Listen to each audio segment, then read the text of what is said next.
Trump calls Trudeau two-faced because he is. The provinces negotiate a better deal for Alberta. Tragedy strikes at the legislature in Alberta, showing the extent of human suffering in that province. And it's Thursday, so we'll do fake news of the week and we'll do Ask Me Anything. I'm Candice Malcolm, and this is the Candice Malcolm Show.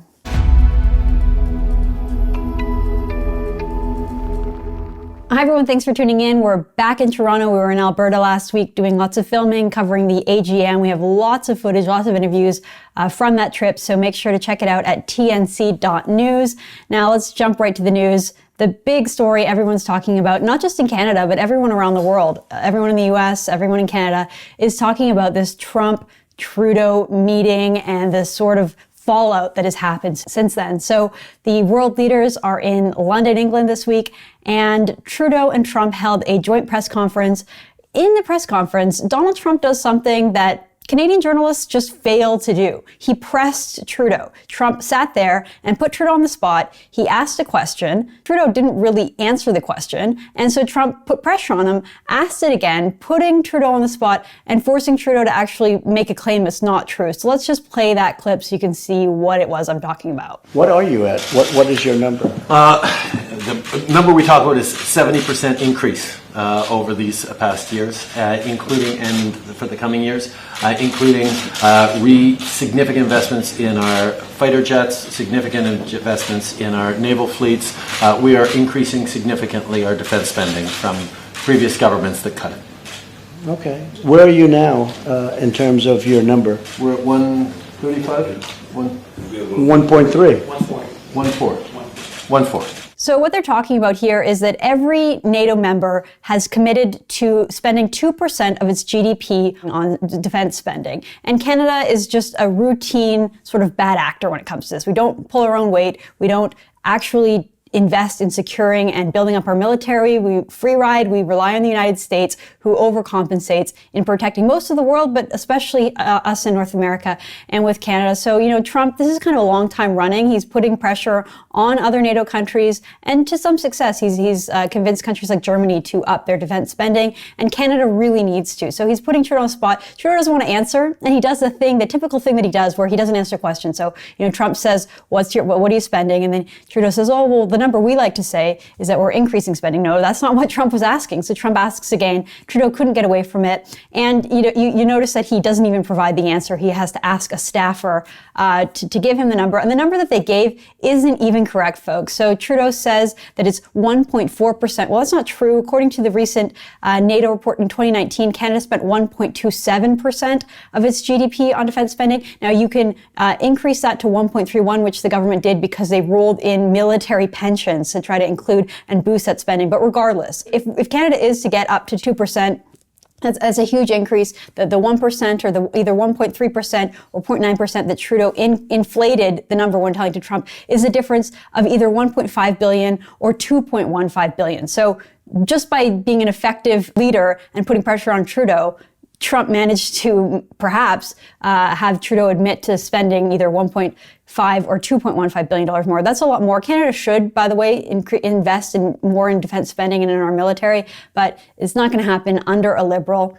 And then after that meeting, Trudeau was clearly embarrassed. We get the situation of a hot mic. So Trudeau is seen talking to other world leaders, talking to Boris Johnson and Emmanuel Macron, where he's basically just making fun of Trump. We can't hear exactly what he's saying. We can't see everything that he's saying, but there's a couple of kind of key takeaways. He's, first of all, complaining that Trump was 40 minutes late because he took too many questions. That's a bizarre thing for a leader of a democratic country to complain about, that Trump is so open with the media. He was so willing to take questions that it ran 40 minutes late, something that Trudeau would never do because Trudeau doesn't have the capability to do that kind of thing with the media and answer questions for 40 minutes.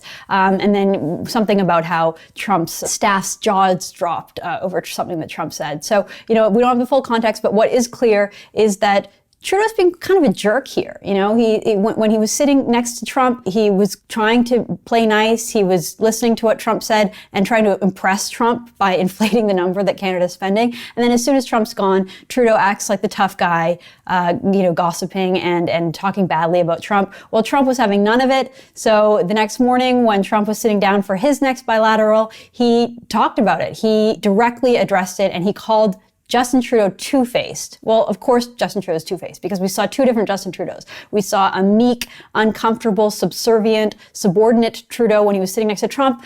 And then when he's playing with the other world leaders, he, was this sort of arrogant, mean-spirited jock that was making fun of someone behind their back. So, I think Trudeau got what he deserved. There's lots of fallout right now. I actually think that this is something that might be good for Trudeau. Trudeau loves the tension between him and Trump in the media. Lots of Canadians don't like Donald Trump. So when they see Justin Trudeau standing up to him, they see it as a good thing. Of course, it isn't. It's embarrassing for Canada. It shows the character of Justin Trudeau, just how immature he is, and not going to please Trump. Trump is the powerful person in this situation. He's the player that Trudeau needs to learn to get along with. So just kind of a cringeworthy, embarrassing week for Canada on the world stage. Let's move on. So the Council of Federation meeting happened this week. It kind of got overshadowed by this whole Trudeau-Trump thing. But the premiers, 10 premiers and 3 territory leaders all met in Mississauga, Ontario on Monday to basically, they called an emergency meeting after the federal election. The federal election was so devastating for national unity. You have the rise of the Bloc in Quebec, no Liberal MPs elected in Alberta or Saskatchewan, and the rise of the Wexit movement. So the premiers decided to call a meeting together without the Prime Minister, without the federal government, to talk about what they can agree on. They didn't get into issues that they don't agree on, but they wanted to have this sort of consensus. There was a unanimous decision to call on the federal government to change what was called the Fiscal Stabilization Program, to change the cap. This is sort of a complicated program, but basically the Fiscal Stabilization Program is a federal program that enables the federal government to provide financial assistance to any province faced with a year-over-year decline in its non-resource revenues greater than 5%. So the provinces all agree on that. That's good news for Alberta because we know that Alberta is slumping right now, having a hard time with their economy, and the fact that they still have this large fiscal burden is completely unfair. This isn't the equalization program. That's still something that does need to get negotiated, but again, that was too contentious for this one meeting. They agreed on a couple other things: increased healthcare transfers. They want to agree that the provinces can opt out of the new federal pharmacare program that's being announced that is supposed to be rolled out anytime. And they all agreed to push the federal government for improvements on environmental assessments on large natural resource projects. This specifically is Bill C-69, the very controversial anti-pipeline measure that was introduced by the federal government. So good news for Alberta. Jason Kenney claimed victory. If you haven't checked it out already, I sat down with Alberta Premier Jason Kenney over the weekend at the AGM. We talked about all kinds of things, from the Fair Deal plan that his government is proposing, to immigration and some of the major accomplishments he had when he was the immigration minister, as well as the disappointment he has with the rise of illegal immigration in Canada right now. So go check that out if you haven't already. Now, as we were packing up and leaving our bags to leave Alberta and come back to Toronto, we got tragic news, really, really tragic news. An individual on Monday afternoon, just after 3 p.m., walked up to the steps of the Legislature building in Edmonton, and he took his own life. Ken Chan was the individual. He was a military veteran, and he shot and killed himself right as the members of the Legislative Assembly were in the middle of a debate. So they adjourned the legislature because of this. And really, this just rings home the suffering that's happening in Alberta. Part of the reason that we were out there in Alberta is because True North is putting together a documentary showcasing what's happening just to individuals, to people in Alberta, and specifically in Calgary.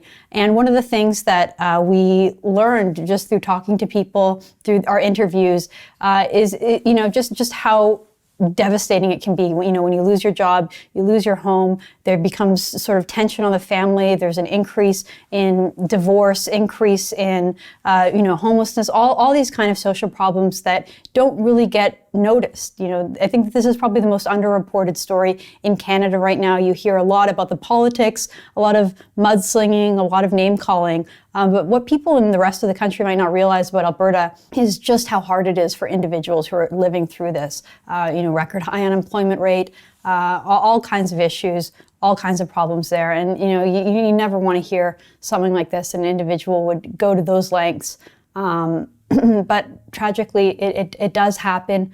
There's a University of Calgary public policy study that found that for every increase in the unemployment rate, it led to about 16 more suicides in the province of Alberta. So I think this should really be a wake-up call to politicians across Canada, not just in Alberta, but really that the issue in Alberta is bad and we should all do better. All right, let's move on. It's Thursday, so we have a couple of segments to get through. First off, let's do the slow clap. So this week's slow clap goes to Bob Bratinab. Bob is the Member of Parliament for Hamilton East Stony Creek, and he's the former mayor of the city of Hamilton, Ontario. Now, he tweeted this out on December 1st.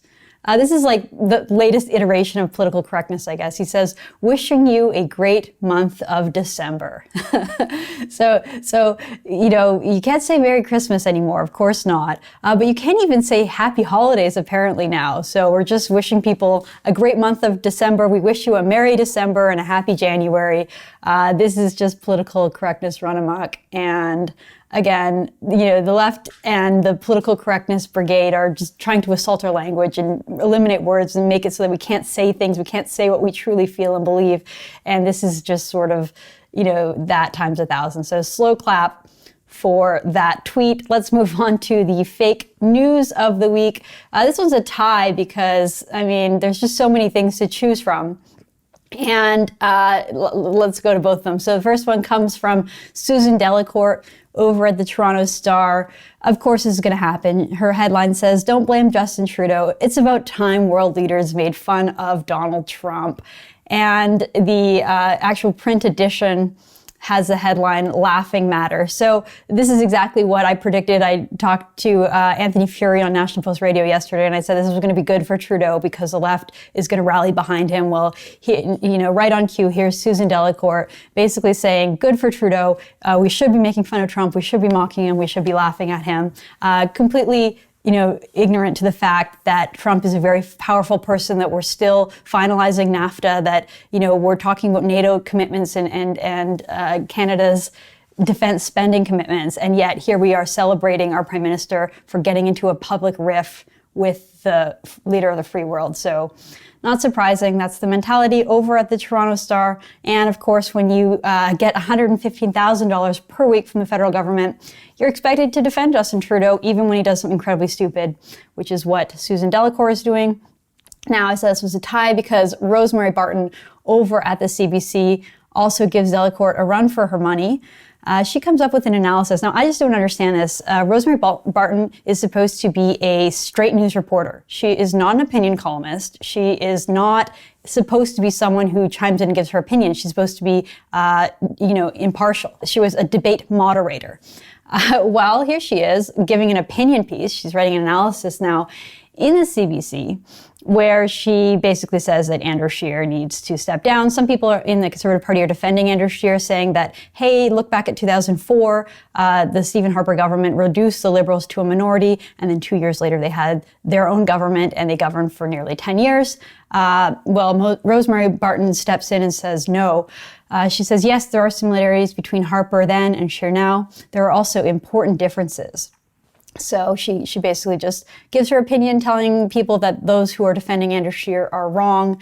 And she talks about how Andrew Scheer is no Stephen Harper. So again, I don't know why a CBC host, news host, and debate moderator is giving her opinion, but there it is. All right, let's move on. And because it's Thursday, we have Ask Me Anything, which is a segment where we allow club members, people who are part of one of TNC.News's clubs, one of True North's clubs, get to send in their questions, and I will do my very best to answer them. We got a few to get through, so let's get to it. The first one comes from Barbara Santamaria. She says, "Hi, Candice. I frequently hear that most Canadians strongly disapprove of Donald Trump. I'm not so sure that is true. Could it be that there are quite a few closet Trump supporters up here in the Great White North?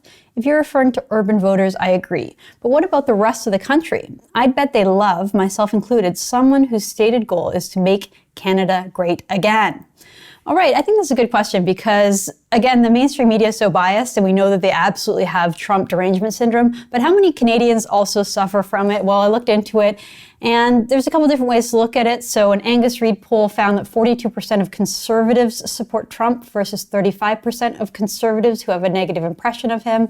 Meanwhile, 17% of Canadians believe Trump will win a second term, which according to 67% of Canadians will most definitely not be good for Canada. But you can see among conservatives, so, 35% of Canadians voted for the Conservatives in the last election. If you just talk about like conservative, the base, people who consider themselves conservatives, that's still probably 10% of the country, which is 3.5 million. If you have 42% of those who support Trump, you're still talking about a couple of million, maybe 1.5 million Canadians who support Trump. And according to an Abacus Reid poll, that one found that if Canadians could vote in the election, 8 in 10 would choose a Democrat over the Republican, which would presume that 2 in 10 would choose a Republican, or maybe they're undecided. There was also a National Post study that found that Canadians deeply dislike Donald Trump, but they prefer him to Trudeau on 2 main issues, which were the economy and national security and defense. So, I think you're right that there are some closet Canadians who support Trump. And, even if the mainstream media doesn't represent that, I believe that there probably are about 1 million or so Canadians that support Donald Trump. So you're not alone. Barbara, all right, next question. This one comes from Karen. She says, "Hi, Candice. I've studied Islam now for 8 years. I've read mainly international articles on the plight of Christians in other Islamic countries, and I've read and listened to Douglas Murray on Europe's migrant situation, in particular the issues in Austria, France, Sweden, UK, Germany. My question is, how do we educate our politicians and the public on the 1400-year history of jihad and the entryism of the Muslim Brotherhood in Canada, the incompatibility of Islam and the West in this climate of political correctness?" Here's Karen. Well, this is kind of, it's an interesting question. I've written something similar about this. I had an ebook called Creeping Caliphate that goes through some of my concerns when it comes to not just jihad as like a violent source of kind of warmongering, but also Islamicism, the ideology that drives it. And I think that we do need to raise the alarm bell. I think that Douglas Murray's Strange Death of Europe is a must read. I think that people should pick up my book, Creeping Caliphate.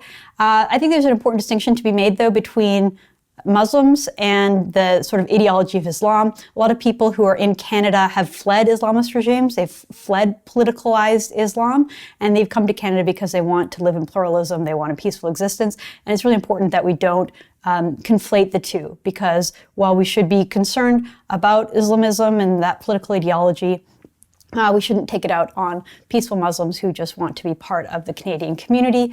All right, next question comes from Will Vincent. Is anyone able to create a message board website or app for Canadian Conservatives, a website outside of social media that allows people to log on and post and share media to keep everyone up to date and informed? So, this is an interesting idea. One of the issues is that, the mainstream media is biased. The mainstream media leans left politically. Most of the journalists are probably card-carrying liberals or, if not, NDP. So there isn't a good source for conservatives to sort of find their news and to engage in political discussion. There's always opportunities for that. I think that there have been a couple of news aggregator sites that have been created to compete with National News Watch. National News Watch is a sort of liberal-run website where they post lots and lots of news from a liberal perspective, and there should be a conservative alternative. Unfortunately, every time they try to set one up, it fails. Hey, that's one of the reasons that we created TNC.news. We wanted a hub for conservatives to understand the news, to have their stories reflected in Canada. And so, that's what we're trying to build. I know that there's some other people out there that are also trying to, create a home for conservatives online. And, let's just see what the market provides for. Okay, next question. Hi, Candice. It is so very frustrating watching shows like Power Play, Power in Politics, and the West Block while the hosts are interviewing politicians. I really can't remember when just one of them actually gave an answer.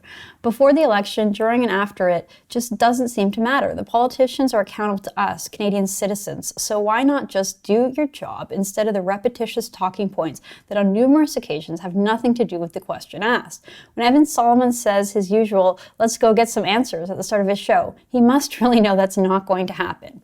When is it going to be possible for independent media like True North, The Rebel, and others to be able to interview politicians from the bottom of the food chain right up to the Prime Minister, and they will be forced to answer with honesty? The mainstream media sure doesn't seem to be able to. Kindest regards, Gordon. Well, thank you so much, Gordon. I had the opportunity to sit down with Premier Kenney. I didn't feel like he was obfuscating my questions. I felt like he was actually answering them, which was refreshing.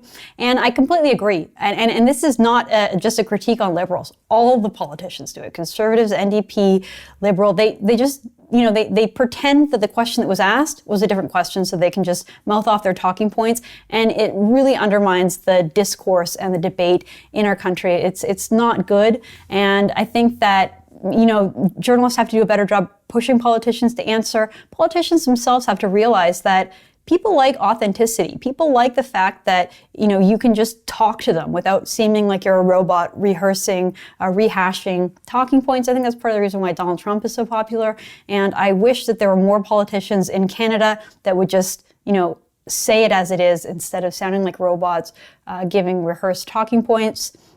Okay, this will be the last one because there's quite a few here. We've got this question coming from Donna.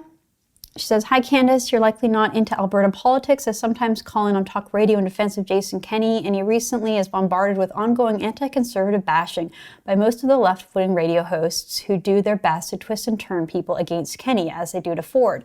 In the Notley government, she had so many hiring blitzes where, with the stroke of a pen, hiring many thousands of unionized public sector workers to solidify her base, mostly in Edmonton. Hence, we saw the province divide in Edmonton, where she did all the hiring, all voting NDP, but for one seat. The rest of the province is pretty much recession voting, almost all blue. My question is, and I've tried to find out, how many public sector workers did she hire over her 4-year term? Thanks, Candice. Donna.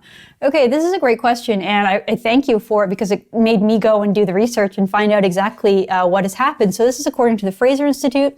Since the economic downturn began in 2014, public sector employment in Alberta has risen by 21.5%. based on a study from the Fraser Institute based on Statistics Canada figures. According to the Fraser Institute, almost 79,000 additional public sector jobs have been added in Alberta by the provincial, federal, and municipal government in the last 4 years. Meanwhile, our province is still just short over 46,000 private sector jobs from 2014 levels.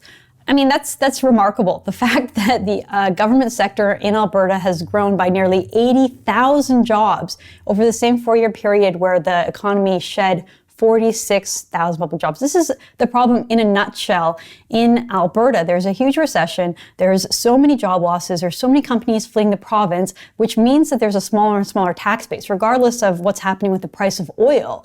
And yet the government just massively grew under Rachel Notley. So Jason Kenney introduces some measures to just rein that in and kind of keep things under control. And the left absolutely loses their mind and twists and turns what Kenney's doing. When I was out there in Alberta, there were ads everywhere talking about how Kenney was cutting 750 nursing positions, a statistic that's not even technically true, and yet hold that up against the fact that 79,000 public sector employers, government employees, were added during those 4 years under Rachel Notley. So that's a great question, and we should keep that in mind.